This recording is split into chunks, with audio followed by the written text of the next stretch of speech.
Hello guys, welcome back to our channel Virat big boss talks. So ఈ రోజు episode అయితే చాలా క్రేజీగా సాగింది.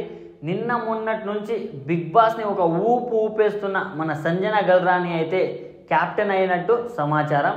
సో ఈ రోజు ఎపిసోడ్లో అయితే అది చూపించలేరు, బట్ టాస్క్లు ఆడే వరకు చూపించారు. స్టార్టింగ్ నుంచి మాట్లాడుకుందాం. అసలు సంజన గల్రాని గారు ఏం చేస్తున్నారు అనేది జనాలకు అర్థం కావట్లేదు. బిగ్ బాస్ హౌస్లో ఉన్న ఎవరికి కంటెస్టెంట్లకు కూడా అర్థం అవ్వట్లేదు. తను ఆల్రెడీ బిగ్ బాస్కి వెళ్ళి వచ్చింది, తనకు బిగ్ బాస్ స్ట్రాటజీస్ అన్నీ తెలుసు. మన టాలీవుడ్లో బిగ్ బాస్కి రాలేదు, బట్ వేరే ఇండస్ట్రీస్లో బిగ్ బాస్కి వెళ్ళి ఆడొచ్చారు ఆమె. సో ఆమె అన్ని స్ట్రాటజీస్ కూడా తను ప్లే చేస్తున్నారు. నిన్న మొన్న చిరాకు అనిపించినా కానీ ఈరోజు మాత్రం సంజన గారి గేమ్ చూస్తే నాకు మాత్రం చాలా ముచ్చటేసింది, చాలా నచ్చేసింది. ఫ్యాక్ట్గా చెప్పాలంటే చాలా నచ్చేసింది. అసలు ఏమన్నా ఆడుతున్నారంటే తనకు తెలుసు, జనాలు అనుకుంటున్నారు తను ఒకతే ఒకవైపు ఆడుతుంది, 14 మెంబర్స్ ఒకవైపు ఆడుతున్నారని. ఇక్కడ వాళ్ళకి తెలియాల్సిన విషయం ఏంటంటే తను ఒక్కతే 14 మెంబర్స్ తోటి ఆడుకుంటుంది. తను ఒక్కటే కావాలని నెగిటివ్గా చూస్తుంది, పాజిటివ్గా చూపిస్తుంది. ఎలా కావాలంటే అలా బిగ్ బాస్కి ఎలాంటి ఫుటేజ్ అయితే కావాలో ఆ ఫుటేజ్ జనాలకి ఇస్తుంది, బిగ్ బాస్కి ఇస్తుంది. That is Sanjana Galrani. నిజంగా చెప్తున్నా, ఆమె పర్ఫార్మెన్స్ చూసి ఈరోజు నేను ఇంకోసారి బుజ్జిగాడు సినిమా చూసిన. అంత బాగా ఆడుతుంది, నాకైతే నచ్చేసింది. సో తను జెన్యూన్గా ఉంది, చాలా జెన్యూన్గా ఆడుతుందని బిగ్ బాసే తనని లోపలికి పిలిచి తనను అభినందించారు. సో మీరు ఎలా అనుకుంటున్నారు, మీరు కావాలని మీకు కార్నర్ చేస్తున్నారని మీరు అనుకుంటున్నారా అని అడిగితే, అవును నిజంగా బిగ్ బాస్ నాకైతే కంటెస్టెంట్స్ అందరూ నన్ను కార్నర్ చేస్తున్నట్టు అనిపిస్తుంది. ఎందుకంటే నేను చెప్పిన దానికి ప్రతిదానికి అందరూ ఓవర్ రియాక్ట్ అవుతున్నారు. అండ్ నిన్న నామినేషన్స్లో కూడా చూసుకుంటే అందరికీ ఫేవరెట్గా నేనే ఉన్నా, చాలామంది నన్నే నామినేట్ చేశారు. బట్ నేనైతే అందరిలా ఫేక్ లేను. అందరూ కావాలని వాళ్ళు వేరేలాగా మాస్క్ వేసుకొని ఆడుతున్నారు, చాలా ఫేక్గా ఆడుతున్నారు, వాళ్ళ స్ట్రాటజీస్ ప్లే చేస్తున్నారు.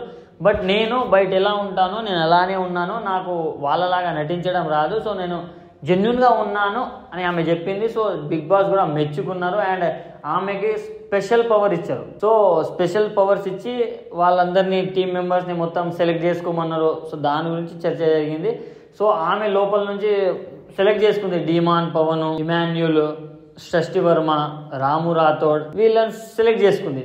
సో వీళ్ళని సెలెక్ట్ చేసుకున్న తర్వాత బిగ్ బాస్ ఒక ట్విస్ట్ ఇచ్చాడు. ఎవరైతే కంటెండర్స్ ఉన్నారో వాళ్ళు కాకుండా కంటెండర్స్ బదులు వాళ్ళు సపోర్టర్స్ని సెలెక్ట్ చేసుకొని ఆడాలి. సో ఒక్కొక్కరిని ఎంచుకున్నారన్నమాట. భరణి గారిని, మాన్యుల్ని, సంజన గారిని శ్రీజా స్వీటీ గారు, డిమాన్ పవన్ని ప్రియా గారు, రాము రాథోడ్ని శ్రేష్ఠి గారు, ఇలా అందరూ ఎంచుకున్నారు.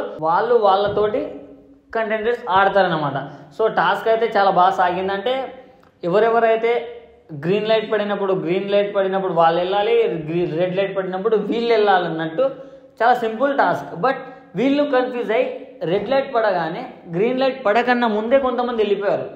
బట్ ఇక్కడ గమనించాల్సింది ఏంటంటే ముందు వెళ్ళిన 2 కంటెస్టెంట్లు రెడ్ లైట్లు ఉన్నప్పుడు వెళ్ళిపోయారు. వాళ్ళని ఆపి మనిషి అన్న ఆగండి అని చెప్పి గ్రీన్ లైట్ పడ్డ తర్వాత పంపించాడు. బట్ ఇమాన్యుయల్ విషయంలో అయితే తను వెళ్ళేది తను తీసేది మొత్తం చూస్తున్నాడు మర్యాద మనీష్. బట్ మర్యాద లేకుండా తన్ని ఆపకుండా మొత్తం అయిపోయిన తర్వాత బిగ్ బాస్ నేను ఇమాన్యుయల్ టీంని ఎలిమినేట్ చేస్తున్నాను అన్నారు. అంటే ఇక్కడ మీరు గమనించాల్సింది ఏంటంటే భరణి గారి మీద కోపంతోనే కావాలని మన మర్యాద మనీష్ మర్యాద లేకుండా కావాలని ఇమాన్యుయల్ వాళ్ళ టీంని ఎలిమినేట్ చేశాడని నాకు అనిపించింది. సో మీకేమనిపించిందో కింద కామెంట్ చేయండి. నాకైతే ఇది అనిపించింది. అండ్ ఇది ఒక్కటే కాదు, ఈరోజు మొత్తం త్రూ అవుట్ ద ఎపిసోడ్ మర్యాద మనీష్ గారు చాలా ఓవర్ చేశారు. అంటే నేనే తోపు, నేనే తురుము, నేనే ఇంటెలిజెంట్ అంటే ప్రతిదాన్ని ఓవర్ థింక్ చేస్తున్నారా లేకుంటే ఎక్కువ ఆలోచిస్తున్నారా అని నాకు అర్థం కాలేదు. కానీ మనీష్ గారు ప్రతిదానికి ఓవర్గా రియాక్ట్ అవుతున్నారు. అండ్ ఇంకోటి ఏంటంటే అమ్మాయిలతో బాగా గొడవ పడుతుంది ఈరోజు. అంటే ప్రియా గారితో, శ్రీజ గారితో ప్రతిదానికి గొడవ పడుతున్నాడు. అంటే వాళ్ళు ఏం చెప్పిండ్రో ఈయనకు అర్థం అవ్వట్లేదా, ఈయన ఏం చెప్తుందో వాళ్ళకి అర్థం అవ్వట్లేదా అనేది మనకు అర్థం అవ్వట్లేదు. బట్ ఈయన మాత్రం ఈరోజు అమ్మాయిలతోటి బాగా గొడవ పడ్డాడు, ప్రియా గారితో అండ్ శ్రీజ గారితో. సో వాళ్ళు కూడా డిఫెండ్ చేసుకోవడానికి ట్రై చేశారు. నేను పిలుచుకొస్తా టెనెంట్స్ని లోపలికంటే నేను పిలుచుకొస్తా అన్నట్టు మాట్లాడారు. బట్ ఎవరు తీసుకురాలేరు. అండ్ మెయిన్ థింగ్ ఇక్కడ అబ్జర్వ్ చేయాల్సింది ఏంటంటే మెయిన్ ఓనర్స్కే పడట్లేదేమో నాకు అనిపించింది. ఎందుకంటే నేను ఎవరిని లోపలికి రానియను అని మనీష్ అన్నప్పుడు సరే ఎవరిని రానియొద్దు అన్నట్టు వేరే టీం మెంబర్స్ అంటే వీళ్ళందరూ టీం గ్రూప్ గేమ్ ఆడుతున్నారని మనం అనుకోవచ్చు. బట్ మనీష్ లోపలికి రాని అని అంటే ప్రియా నేను రాణిస్తా అంటది. నేను ఎవరిని రాని అని మనీష్ అంటే శ్రీజ వెళ్ళి నేను ఇమాన్యుయల్ని తీసుకొచ్చి కామెడీ చేస్తా అంటది.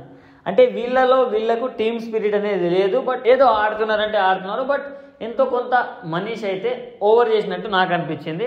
అండ్ ఒక్కొక్క ఫీలింగ్ ఎట్లా అనిపించింది అంటే వాళ్ళు అంటే మర్యాద మనీష్ చేసే ఓవర్ యాక్షన్కి తను ఆర్గ్యూ చేస్తున్న అసలు యూజ్లెస్ పాయింట్కి ఎట్లా అనిపించింది అంటే అరే శ్రీముఖి గారు ఇంత పెద్ద తప్పు ఎలా చేశారు, మర్యాద మనీష్ని ఎందుకు ఎంచుకున్నారు, మర్యాద మనీష్లో అట్లీస్ట్ నాగప్రశాంత్ ఎంచుకున్నా బాగుండేది కదా.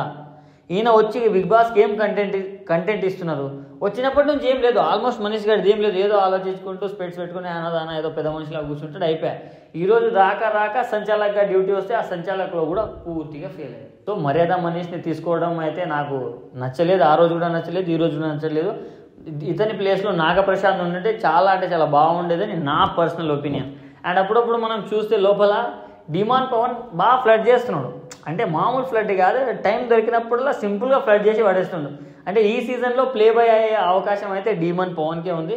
అండ్ లవ్ బర్డ్స్ ఎవరెవరు అవుతారో అని మీరు అనుకుంటున్నారో కింద కామెంట్ చేయండి. ఎందుకంటే అక్కడక్కడ చిన్నవి నడుస్తున్నాయి, అవి మీరు అబ్జర్వ్ చేస్తే మీకు తెలిసిపోతుంది లవ్ బర్డ్స్ ఎవరు అవుతారు అనేది. సో అదైతే క్లియర్. అండ్ రాము రాథోడ్ గారు అండ్ భరణి గారి బాండింగ్ చూసి నాకైతే చాలా ముచ్చటేసింది అబ్బా. అంటే వాళ్ళిద్దరు ఎట్లున్నారు వచ్చినప్పటి నుంచి నిజంగా అతన్ని అన్నలా ఫీల్ అవుతున్నాడు అండ్ ఇతన్ని తమ్ముళ్ళలా ఫీల్ అవుతున్నాడు భరణి గారు కూడా. సో దానివల్లనే వాళ్ళిద్దరి బాండింగ్ చాలా స్ట్రాంగ్ ఉంది. వాళ్ళిద్దరూ మంచిగా హగ్ చేసుకొని in fact Bharani garu Ramu రాథోడ్కి I love you తంబి అని కిస్ కూడా పెట్టాడు. అంటే వితిన్ 4-5 డేస్లోనే ఇంత మంచి బాండ్ బిల్డ్ అయిందా అని జనాలు ఆశ్చర్యపోయేలా, కంటెస్టెంట్స్ కూడా ఆశ్చర్యపోయేలా వాళ్ళు బిల్డ్ చేసుకున్నారు. సో బిగ్ బాస్ హౌస్ అంటే ఓన్లీ కొట్లాడడం తిట్టుకోవడం ఇదే కాదు, అందరితో మంచి ఫ్రెండ్షిప్ బిల్డ్ చేసుకోవడం. సో తనుజ కూడా అదే పాయింట్ అన్నది, ఏమని నేను కొట్లాడడం అనే కాదు, మీతోటి మాట్లాడాలంటే నాకు భయం వేస్తుంది, ఎందుకంటే ఎప్పుడు కొట్లాడడం అనేది మంచిగా ఉండదని సంథింగ్ చెప్పడానికి ట్రై చేస్తుంది. సో నేను అదే చెప్తున్నా. సో వీళ్ళ బాండింగ్ అయితే నాకు బాగా నచ్చింది అండ్ వాళ్ళు బాగున్నారని నేను అంటే ఎక్కువ ఓవర్ రియాక్ట్ అవ్వకుండా ఫుటేజ్ కోసం ఏదో ఒకటి చేసేయాలన్నట్టుగా కాకుండా వాళ్ళు ఎలా ఉంటారో అలా ఉంటున్నారు.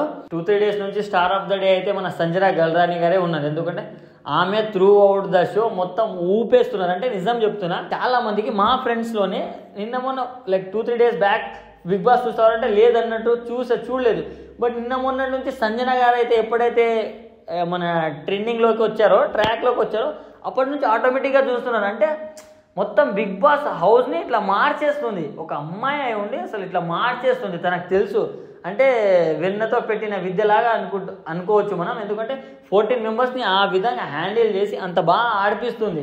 సో బాగా అనిపించింది. అండ్ ఒకటి నచ్చలేదు ఏంటంటే సంజన గారిలో సుమన్ శెట్టి గారి సిగరెట్లు తీసుకొని కాసేపు ఆడుకుంది okay, through out the episode మొత్తం ఆడుకోవడం అనేది నాకు నచ్చలేదు. అంటే కొంచెం క్రింజ్ అనిపించింది, అంటే కొంచెం బాగా అనిపించలేదు నాకు. అంటే కాసేపు అంటే ఓకే ఆట ఆడుకుంటుంది అని అనుకోవచ్చు, బట్ కావాలని ఆయన వీక్నెస్ తోటి ఆడుకోవద్దు. ఎందుకంటే సిగరెట్కి అడిక్షన్ అయిన వాళ్ళలో నా ఫ్రెండ్స్లో కూడా ఉన్నారు, 4-5 టైమ్స్ తాగుతారు వాళ్ళు. సో వాళ్ళు ఒక్క పూట కూడా తాగకుంటే వాళ్ళకు మామూలు చిరాకేది. సో అలాంటిది ఆయన సిగరెట్స్ లాక్కోవడం అనేది బాగా అనిపించలేదు నాకు. మిగతాదంటే ఆ సంజన గారు అయితే బాగా అనిపించారు. సో తనే క్యాప్టెన్ అన్నట్టు బయట టాక్. సో క్యాప్టెన్ అయిన తర్వాత తొడగొట్టిందంట. So let's wait and see. ఇక మొత్తం మనమైతే చూడలేదు, రేపు ఎపిసోడ్లో చూపిస్తారు నిజంగా తొడగొట్టిందా ఏందనేది. సో ఈ రోజుకైతే ఇంతే భయ్య, ఇంతకు మించి ఏం లేదు. సో చూద్దాం రేపు ఎవరు క్యాప్టెన్ అవ్వబోతున్నారు, ఎవరు గొడవ ఆడుతున్నారు మనం చూస్తున్నాం. సో ఇప్పటి నుంచి బిగ్ బాస్ 9 అప్డేట్స్ కోసం అయితే మనల్ని ఫాలో చేయడం అండ్ సబ్స్క్రైబ్ చేసుకోవడం అయితే మర్చిపోకండి. ఇన్స్ టు ఇన్స్ అప్డేట్ ఇస్తూ ఉంటా. సో మళ్ళీ ఇదే టైంలో ఇంకో వీడియోతో కలుద్దాం.